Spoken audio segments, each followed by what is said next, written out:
Good morning बच्चों। आज इतिहास की कक्षा में आप सबका स्वागत है। मैं उम्मीद करती हूँ कि कल जो थोड़ा सा हम लोग मानव का क्रमिक विकास पढ़े थे उस चीज को आप ध्यान से सुनी होंगी।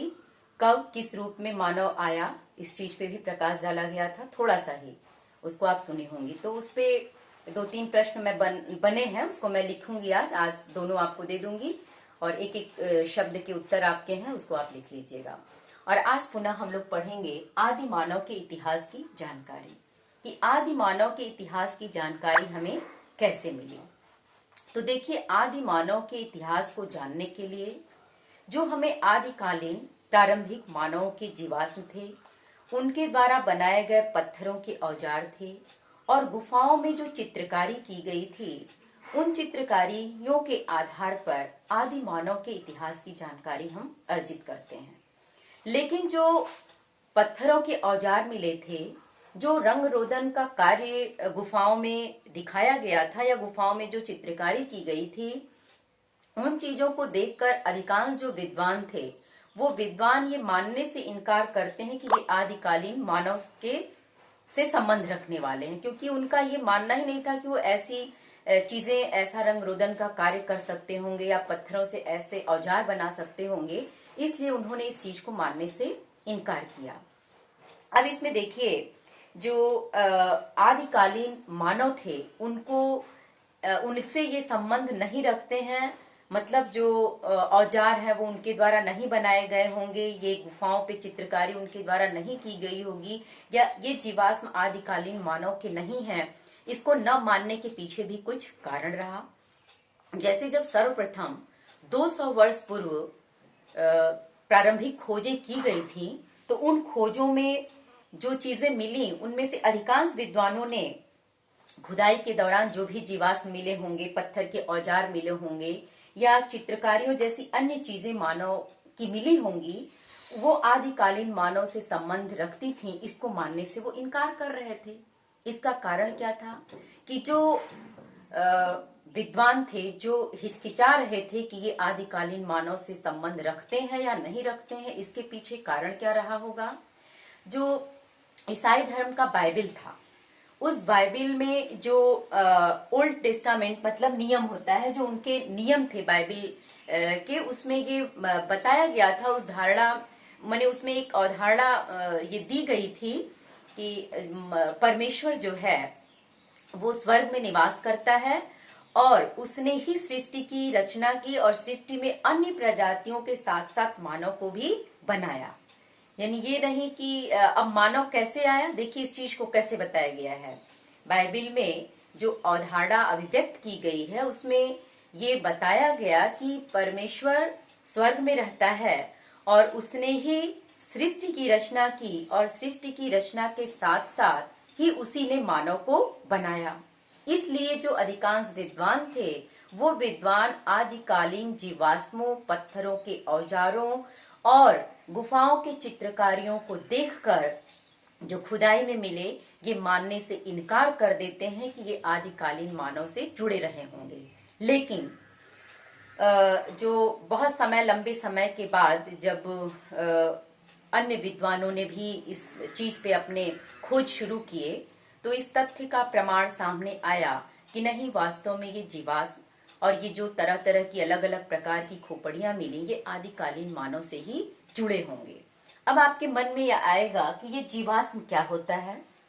जैसे इनमें अभी आया है ना प्रश्न की आदि मानव के जीवाश्म, जिससे हम आदिकालीन मानव के इतिहास की जानकारी प्राप्त करते हैं। और एक चीज और कि जो ये आदिकालीन मानव की जो ये जीवाश्म थे या इनके जो ये जीवाश्म पाए गए, तो इनकी शारीरिक बनावट और कुछ विशेषताएं अलग अलग थी, क्योंकि एक ही तरह का तो हर प्राणी होता नहीं है। जैसे स्त्री और पुरुष की शारीरिक बनावट अलग है, उनकी विशेषता अलग है, वैसे ही हर जानवर की अपनी शारीरिक बनावट, अपनी विशेषता अलग अलग है। तो जब खुदाई प्रारंभ में की गई, जब खोज की गई, तो उस खोज के दौरान जो ये अलग अलग समय पे जो जीवाश्म मानव के मिलते गए, उनमें कुछ अलग विशेषता, कुछ अलग शारीरिक बनावट देखने को मिली। तो उन अलग शारीरिक बनावट और विशेषताओं के आधार पर इन्हें अलग अलग प्रजाति में बांट दिया गया। उन्हें अलग अलग किस में बांटा गया, प्रजातियों में बांट दिया गया। लेकिन अब देखिए ये प्रजाति क्या है, इसको भी हम आपको स्पष्ट करेंगे। तो सबसे पहले जीवाश्म किसको कहते हैं, तो जो बहुत अत्यधिक पुराने पौधे, जो अत्यंत पुराने पौधे होते हैं या जानवर या मानव के उन अवशेषों या छापों के लिए प्रयुक्त किया जाता है। देखिए जीवाश्म शब्द किसके लिए प्रयोग किया जाता है, इस चीज पे ध्यान देना है। तो जीवाश्म शब्द उसके लिए प्रयोग किया जाता है जो अत्यंत पुराने पेड़ हों या जानवर या मानव के उन अवशेषों या छापों के लिए प्रयुक्त किया जाता है जो एक पत्थर के रूप में बदलकर, किस रूप में बदल जाते हैं, एक पत्थर के रूप में बदलकर अक्सर किसी चट्टान में समा जाते हैं। कौन, पुराने वृक्ष, जानवर या मानव। पहले किस रूप में बदलते हैं, पत्थर के रूप में बदलते हैं और पत्थर के रूप में बदल करके ये किसी चट्टान में समा जाते हैं, फिर लाखों सालों तक उसी रूप में वो पड़े रहते हैं, जिसे हम जीवाश्म कहते हैं। देखिए 1 नंबर का आपको प्रश्न पूछा जाता है, जैसे दे देगा कि जीवाश्म क्या है, स्पष्ट करें। ये प्रश्न आपको परीक्षा में पूछा जा सकता है, ये मैं लिखने को भी दूंगी कि जीवाश्म क्या है। ठीक, तो आप क्या लिखेंगी, जो अत्यंत पुराने पौधे हों या वृक्ष हों, पौधे या वृक्ष, जानवर या मानव के उन अवशेषों, अवशेष माने जो बचे हुए चीज होते हैं, या छापों के लिए प्रयुक्त किया जाता है, जो एक पत्थर के रूप में बदलकर किसी चट्टान में समा जाते हैं, फिर लाखों साल तक उसी रूप में वो पड़े रहते हैं, जिसे हम जीवाश्म कहते हैं। अब देखिए प्रजाति, प्रजाति को ही स्पीशीज भी कहते हैं, प्रजाति को स्पीशीज भी कहते हैं।